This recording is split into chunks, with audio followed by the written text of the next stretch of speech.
vacation for two for an entire week. But it's the chocolatey part of this complete... And it is not the Thundercats who are strong enough to maintain this fragile peace. Running out of air. Must get certain. Then you'll enjoy my calcium cereal. The best week ever! Well, it's one thing to learn how to fly the Mirage. It's another thing to navigate through space. Touch the rainbow. Taste the rainbow. Thunder! Thunder! Thunder! Thundercats! Ho!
Welcome to another episode of Geek-Men and the Masters of the Thundernerds. I'm Dustin. I am Bo. Yes. You can see the grins on her face. We're super excited. We're not going to waste any time. Coolest, biggest guest we've ever had. We've been so excited for weeks. Let's go ahead and bring him in and introduce him.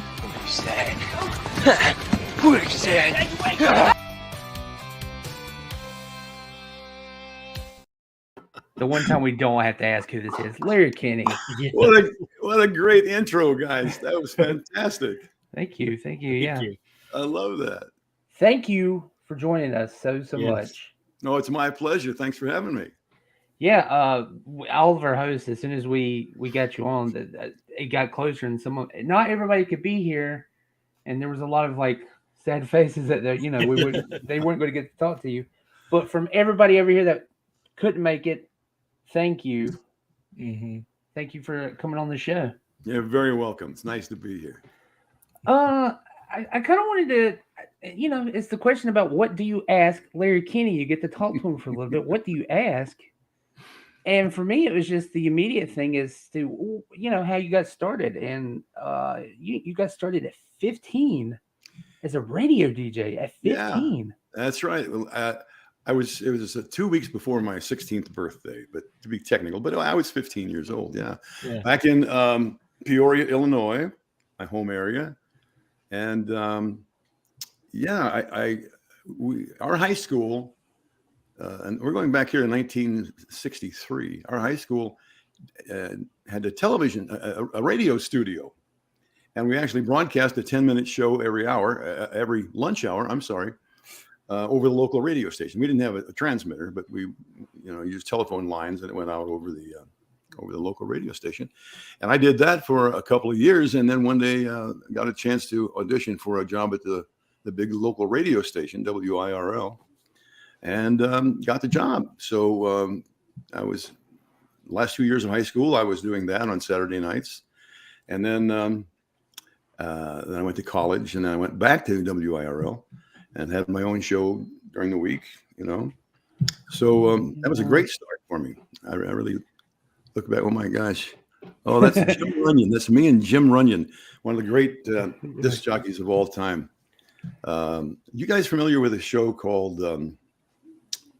He was also on a syndicated radio show, Chicken Man. You remember Chicken Man?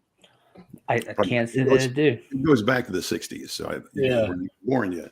Anyway, where did I get that jacket? My gosh. I love this photo. Wait, I found some gold online. Yeah, I've never seen that picture. That's great. Glad I could present it. It's So did you have that voice at 15? Well, Thinking back, probably not. Not, it was not at this low a register. It was probably up here somewhere. Hi, folks. Yeah. but everybody back then told me, you've got a perfect voice for radio, and so yeah, I guess I did kind of always have it. Yeah, you started getting pretty famous, doing characters and imitating people and stuff, and you slowly built up to this point where you became a game show host. Yeah, I did. Well, and I need to prepare everybody for this next photo. Okay. Sir, this is the most epic mustache I've ever seen in my entire life. That's my porn stash. Yeah, it's That's what my son calls it, a porn stash. It's so majestic and beautiful. Ironically, that you should mention that because this was in 1974 when I started doing the TV show in New York, Bowling for Dollars. The show was done all around the country on with different hosts, because the idea was someone wanted to have a TV game show that local people could be on. The major game shows, The Price is Right and Let's Make a Deal and all those, you have to audition sometimes several times to be on those shows, because they want just the right kind of people, the right look and the right energy level and all that sort of thing. With this show, if you sent a postcard in and we picked it out of our pin pal barrel, which was right in front of me there, you were on the show. And it gave everyday people a chance to be on television, maybe win something, a few dollars for a couple of strikes, all the way up to a mink coat and a car. We gave away about 3 or 4 new cars every year. Wow. So, it was a fun show to do. It was 5 nights a week, Monday through Friday here in New York, and I did it for 3 years. Oh, see, we have another thank you from the Fortress News and Movie Reviews. Thank you for all your awesome work on Thundercats. All the love. You got a lot of fans. I think it's pretty amazing that you've gone so far. You've touched everybody, in their hearts, generation after generation after generation. Thank you. Keep coming back, and that's real staying power. Like, no, that's really hard for a lot of people to do in the entertainment business. Mm-hmm. Yeah, it's hard for me to believe it's been this long. I'll be next month. I'll be in the business 60 years. Wow. Just congratulations on that. Wait a minute now. I started in 63. Yeah, 60 years. 1963 to now. Yeah. And by the way, that thing you just showed. Was that somebody just texting in or? Oh yeah, that was a live comment. Well, thank you very much, whoever that was. Thank you. Very nice of you. So from the radio, how did you get into doing voice work? Like, did somebody come along and say, "Hey, you should really be doing, voiceovers for stuff"? Something like that. First of all, my mother tells me, or used to tell me, I just lost her last year, but she always said that from the time I could walk or talk, I was doing silly voices, cartoon type voices. How about that? Yeah. And imitating whatever I saw on television, And I kept doing that, and I did it more and more because in school, I learned very early that if you can make girls laugh, they love it. And you get invited to all the best parties, to entertain them and all that kind of stuff. So I did it throughout high school. And then, as I said, at 15, I became a disc jockey, and I would incorporate little voices on my radio show in between records and things like that. And I just kept doing that. And then when I got to New York, which was 50 years ago next year, that's where I started doing commercials. And then eventually cartoons, Thundercats, Silverhawks, Tiger Sharks, and all of those. Yeah, there's one of the cereal commercials I did for 40 years. Count Chocula cereal, frightfully delicious. That is so surreal. I did him for 40 years, and I did this guy for 40 years also. Yeah. Up here, I won't go cuckoo for Cocoa Puffs. Yahoo! I'm cuckoo for Cocoa Puffs. Oh, epic. Oh my God, my heart. In fact, those I had been doing. Yeah, there's something else. I had been doing those voices for 4 or 5 years when Thundercats came along, and then Silverhawks. So I was doing animation, I guess you could say, before the cartoon shows. Yeah, that's great. I think this was credited as your first entertainment release, and then I would assume sometime after that you got in with Rankin Bass. Yeah, I had got a call from my agent one day, and he said, "I want you to go, Tuesday at 1:00 or whatever to an audition. They're going to be doing a new animated a cartoon series here in New York," which shocked me and everybody else in New York because prior to that, animated series had always been done in California.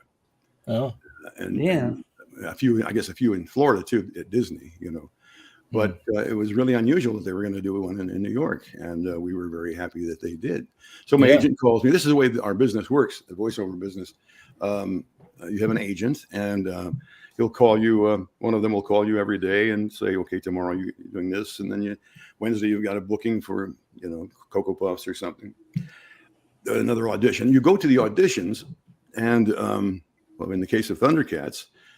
You walk in and there's at the Rankin Bass offices in New York. This was in 74, I think 70, not 74, 83. So you go in and they've got, the walls are covered with drawings of the characters in the show and the little explanations about them, a little profile of them. And then there's a couple page synopsis of what the show is about.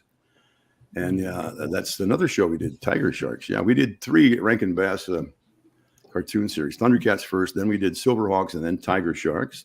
There's old Bluegrass from Tiger. There you are. Yep. Classic. Howdy, kid. Watch this. So that's the process. You have to audition, and then you, if your agent calls you in a couple of days and tells you you've got the job, then you got the job. Nice. If you don't hear from anybody, you didn't get the job. But I got lucky, and I had watched Rankin Bass cartoons when I was a kid. Rudolph the Red-Nosed Reindeer, which is still shown every year. Frosty the Snowman with Burl Ives. So when I heard I had a chance to work with Rankin Bass, I was really excited. Yeah. And when I got the job, of course, I was just thrilled. It was a great experience. Oh, I was going to mention also, you showed a picture earlier of a star for Jeremy. That's one of them. We also did 4 or 5 animated Christmas specials, and some of those still run. There it is, a star for Jeremy. Another one was actually a claymation thing called The Life and Adventures of Santa Claus. They still run that pretty much every year. So I worked for Rankin Bass on a regular basis for 4 or 5 years doing all those things, as did most of the cast of Thundercats and Tiger Sharks. We all worked together for a long time. Yeah. Well, so do you have any memories, like any favorite memories that stick out in your mind about Thundercats, or any particular episodes or anything like that? Well, I liked what they call the trials episodes of Thundercats, which early on in the series, when Lion-O's father, Claudius, whom I played in a later version of Thundercats. That's my daughter, Carrie. Yeah, I skipped that. I got seeing these pictures. I'm sorry, I keep jumping. No. Yeah, don't let me interrupt you. I'm sorry. But where was I? No, I've forgotten the question. Trials. You were talking about trials. Yeah, the trials. Lion-O's trials, which is he had to go through.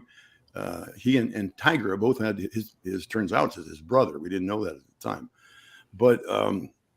The father, Claudius, was getting old and needed to pass down the sword of omens to the next generation. And it was between me and Tigra. So, but to prove it that I could be the Lord of the Thundercats, Lion-O, the character, had to go through these trials. He had to beat Chitara in a race. I forget what he had to do with the other ones, but. Yeah, I like playing those. Yeah, I like playing those. And a few episodes at the very beginning, when they're still coming to Third Earth, Lion-O was still a little boy. He never really grew up. I won't go into the whole story. I know you guys know it, but he was portrayed as he was when he was 8 years old. So I had to sound 8 years old. Gee whiz, I don't know, Snarf. I don't know if I can be Lord of the Thundercats, like that. Wow. That was fun to do. Other funny memories. Pardon me. Let me. One of my favorite memories is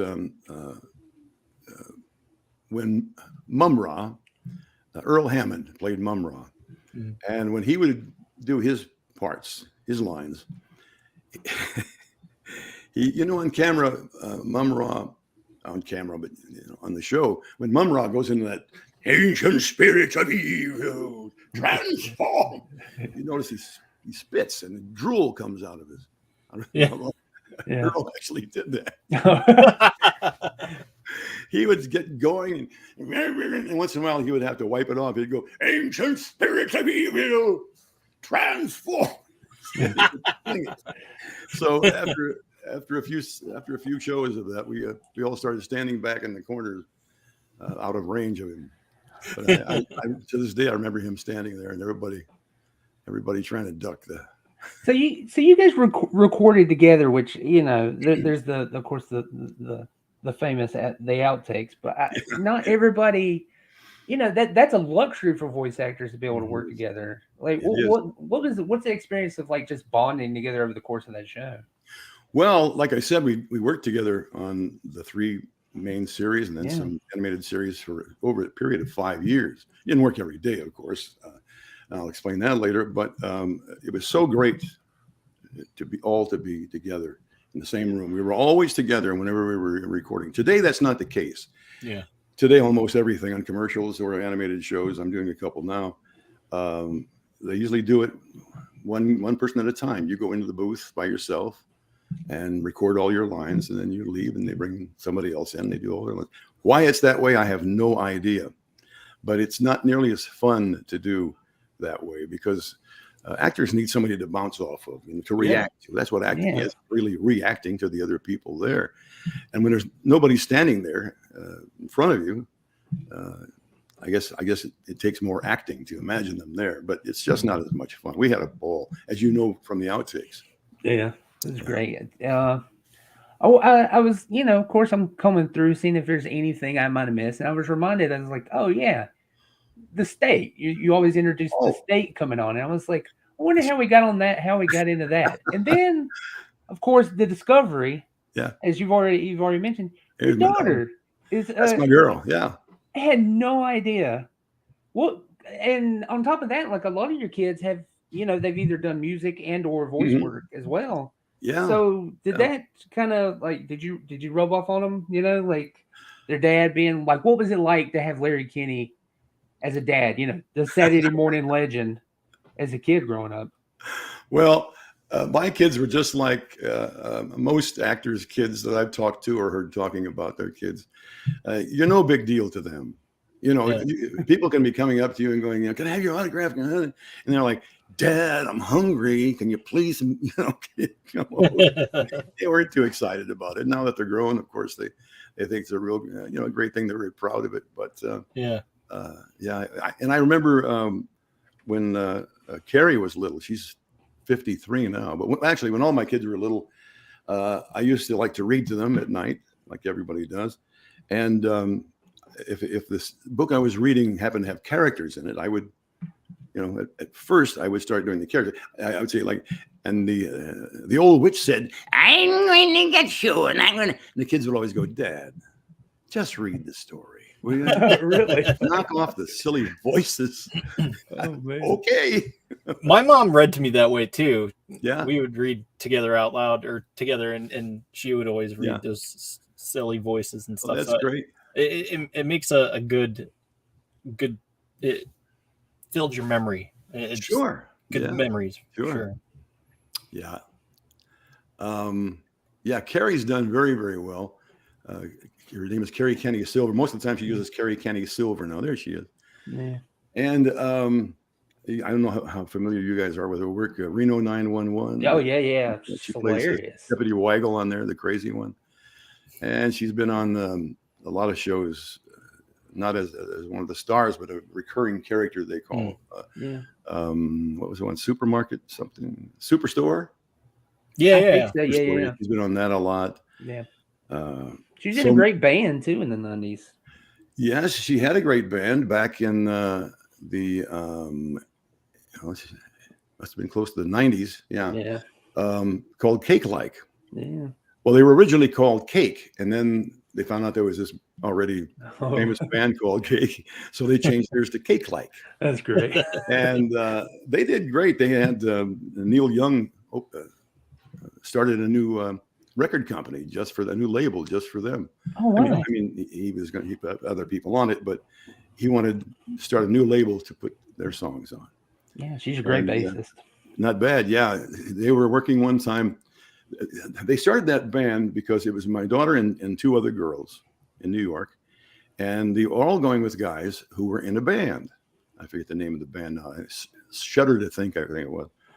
And so they spent a lot of time sitting in the recording studios and rehearsal studios waiting for the guys to finish. So one day, Carrie or one of the other two girls said, why don't we start a band? You know, just to give us something to do. And so they did, just the three of them. And Carrie sang and played guitar, and a drummer and another guitar player. And they were playing local small clubs around New York University where they were going to school. And the people started really liking them. And one day, this big, tall guy walks in and says, "I'd like to do an album with you," you know. And turned out to be Neil Young. And he said, "I'd like to, you know, do some music." And they said, "Well, okay, sure." And he gave them his number and everything. Well, they never called him. And one day he was partnering with I'm sorry, the guy from that guy from that thing. Yeah, you know? I know him. Osepic, not Osepic, Ocasek, Rick Ocasek. Oh yeah, from the Carters. Yeah. So they both came in and said, why haven't you called me back? You know, most people, when I ask them if I could produce them or whatever, they say yes. Why haven't you guys called me? I'm just curious. And they said, well, we've only written 10 songs, and those are already on another record label in Japan, and we don't have the rights to them. And Neil Young says, I'll get you songs. And he came back a couple nights later to that same club where they were playing, and just lined up in front of him was him and Ocasek, the guy from the Beastie Boys, Horowitz. Oh yeah, Adam Horowitz, yeah. And a couple more guys like that. And they're all songwriters. And he says, I told you I'd get you songs. So they started recording for him, and it did very well. They toured all over Europe and crazy. And here, but then none of the three really wanted that to be their career. Carrie had already started acting. One of the other girls was a playwright, and one of them was a fashion designer. So they were just killing time. So that, but people still like that band. In fact, Carrie has on her Instagram and Facebook, she posts some of her old songs. Yeah. Oh, good. They can do a new album. I don't know. Yeah, there's a lot of talk. Everybody still wants that fourth album that they said they were going to do. Yeah, that's right. Oh man. Let me set you up, Dustin. I know you had a couple. I'm really interested in this question. Sure. That's Jaga. Yeah. Yeah.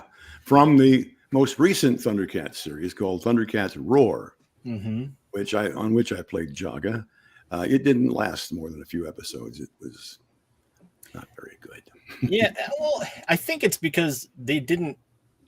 I don't know. I think they were too busy poking fun at the original Thundercats, and I think it just sort of got in the way and left a bad taste in people's mouths. But I did.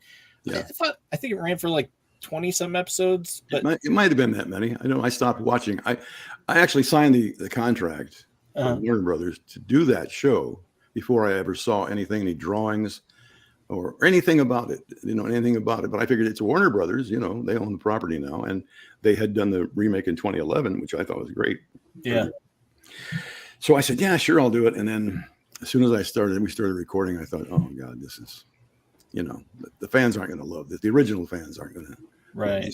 But they told me it was intended for really small kids, like Teen Titans Go and stuff like that. In fact, I'm on Teen Titans Go now. Ironic. We had a character called Chief. And starting tomorrow, we'll be doing the first episode of a new. It's not Warner Brothers. It's I forget, but the show is called Pokemon Horizons. Oh, you're going to be the new Pokemon. Yeah, I'm going to be a Pokemon. My character is called Ludlow. That's all I know about him so far, but we start working tomorrow. Oh, wow. That's cool. Yeah. Got to keep eating, you know. Wow. Yeah. We have a question from the Sean wants to know, what would you say is your greatest accomplishment in your career? My children. Well, that's not my career, but greatest accomplishment. Well, you know, I've done so many things in the business. I was a TV game show host, as you showed, and I had a couple of record albums out. And I did a couple of soap operas and a couple of movies, things you'd never know of. They were little independent films. And I've done commercials and cartoon shows. So I've done almost everything you can do in the business. And I've just loved all of it. I've been so blessed with a good career. I think maybe my favorite thing is Thundercats. It's so iconic. I mean, everybody knows Thundercats, you know. And now I'm doing these Comic-Cons. People are coming up more and more and saying, thank you for helping make my childhood so great with all the cartoons you did and the commercials and things like that. So I think I would just have to say my entire career was, I've been so lucky. I never really had any failures at it or, been denied anything I wanted to do. I don't know why, but knock wood. Right. I'm sorry. My desk actually has a glass top, but same thing. I'll knock wood for you. Thank you. Thanks. Well, I think it's the thing. It's like it's such a touchstone, because Saturday morning cartoons and cereal and all this. It was always it's bad for the children and all this. Yeah. Your Lionel is such a great character because he comes from both sides. He's got the childlike mentality, so he has this clear definition of right and wrong. That's right. Mm-hmm. And he's wanting to learn. He learns and he teaches as much. So I think you have like one of the greatest, like, just the characters. Period. Just because he's so inspiring and good morals and everything. I'm very proud to have played him. As a matter of fact, the show, the Thundercats series, was developed and created with that in mind. As you mentioned back in the day, back in the early 80s, there was a lot of negativity around some of the cartoon shows because there was too much violence, or a lot of them were just obviously made to sell toys, and there was in fact a group of women who started this campaign to make them quote clean up the cartoons for kids, and make them have good messages and things like that. Rankin Bass took that advice and purposely created the Thundercats to be different than the other cartoon shows, to have a good moral code. Well, the code of Thundera, truth, justice, loyalty, and what's the other one? Honor. Yeah. And to this day, people come up to me at Comic-Cons and on the street and tell me Thundercats help them develop a good moral character. Yeah. With the the code of Thundera. So that makes me very proud to have been a part of it, and that's why I've always tried to defend the legacy of Thundercats. Yeah. Like I won't do anything that I've been offered a lot of things over the years where Lion-O is, crazy and stuff like that, or mean. And I just wouldn't do it. I wouldn't do it. One thing I did, I remember years ago, I got a call from my agent and he said, Seth MacFarlane called and he wants you to do Lion-O on a Family Guy episode. Yeah. And I said, well, I've seen the series. Funny as hell. That's a great series. Seth MacFarlane's a genius as far as I'm concerned. And it's a great show, but I really don't want to do it because then I just explained to them what I just told you. I'm so careful and protective of the legacy. I don't want to do anything. I've seen the show. It's great and funny, but they do it's a little raunchy, stuff like that. Yeah. And I wouldn't want the kids to watch Thundercats to be upset. And my son said to me, Dad, those kids are 40 years old now. And they would love this. He said, big stars are dying to get on that show and just play a small part on Family Guy. You can't turn them down. And I said, well, all right. So I told my agent, have him send me a script. Well, what my lines are going to be. And I got the script and looked at it and I said, hell no, I'm not going to do this. I don't know if you remember the episode, but Peter Griffin and somebody else from that Family Guy are in a car in San Francisco and they're driving down the street. And Peter says, the other guy, boy, I bet you find a lot of strange couples living together in this town, huh? And they zoom in on an apartment. Lion-O is standing in the middle of the room, just kind of looking up around like this. And Chitara comes by and she says, what's up, Lion-O? And Lion-O says, I'm not sure, but I know Mum Ra's up to something. Yeah. I'm going to find out what it is. She goes, I'm going to go to the can. So she walks into the bathroom.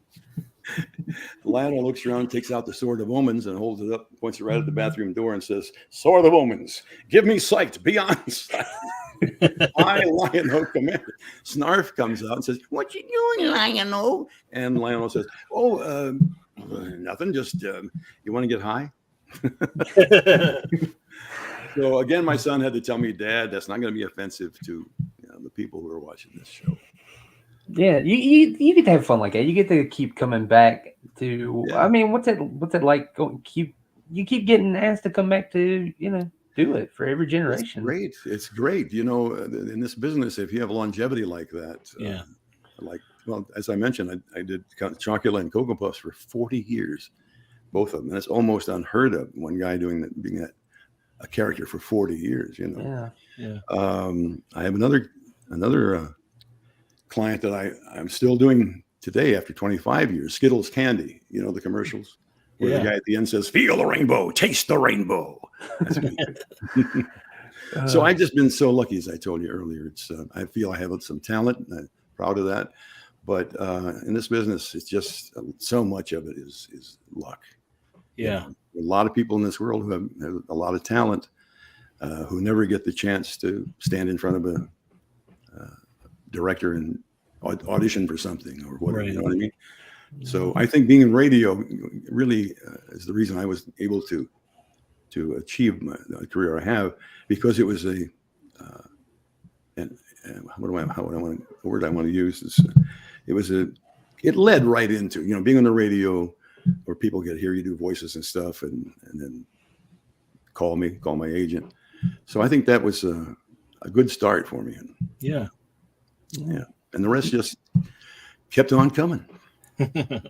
You say luck, I say destiny. It's just like Neil Young just walking into a bar out of the blue. That's right. That's right. It's in your genes. Yeah. You're right. Just, I grew up loving. Yeah. Everybody, man. Pretty sure everyone did. Yeah. I love to hear that. I'm just kind of reviewing the questions. That's okay.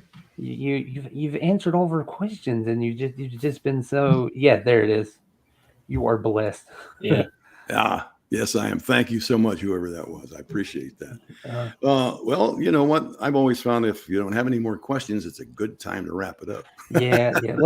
Let's go ahead and from everybody, I'm sure in the comments. Yep. Just thank you, Larry. Thank you very much. And if I could just thank everybody, you guys and everybody out there watching who are fans of any of the things that I've done. Thank you for watching. I love y'all. So I want to tell everybody, first of all, you're on Cameo. If people want like a personal message from you. I didn't even mention that, did I? Go ahead. Do the plug. You're on Cameo. And I was arguing with Dustin, we were sitting there. I was like, you're too cheap. You need to bump up that price. That's too. You know what? I just noticed the other day when I did the first one in a few days that the money didn't seem to be right. And so I talked to the guy at Cameo, and he said, well, don't you remember we ran a promotion a couple months ago where we suggested that you drop your price. More, you get more people that way to sign up. And then, so I just never brought mine back up. I think it's $75 now on Cameo, something Yeah. like that. Because some people do just like the little short messages, and they don't. You actually take your time, and you're very personal with it. So I would highly recommend. Yeah. I try to. Thank you. Yes, Look for me on Cameo, guys and gals, and I'd be happy to make a little short video just for you. Yeah, and you're going to be at Terrificon in Connecticut on the 29th and 30th. 2 weeks from now. Yeah. And then if you're in the Tennessee region, the Smoky Mountain Fan Fest. Where did you get that? I haven't even seen this for there. I dug it up. Miracles of the internet. Good job. Listen, I'd love to see some of those pictures you mentioned of me that you like that one you showed me with Jim Runyon. So yeah, I can send it to you. Would you send me anything you think I might be interested in seeing? I'd like it. I know that just noticed they spelled my name wrong on this. Oh, they did. Yeah, I got to be honest. I made that mistake a couple of times while I was making notes, but then I got. It's all right. It still says Kenny. Yeah. Yeah. Also, Dustin caught me. My brain squished everything together, and I labeled some of our files Lenny. Lenny Kenney. Sir, I don't know what to say. Let's say thank you. Adieu. Farewell. Good night, everybody. Thank you so much. It's been a lot of fun, guys. Thank you so much. And maybe we do it again sometime, huh? Oh, please. Yeah, please. All right. I'll be here. Good night, everybody. Good night. Until next time.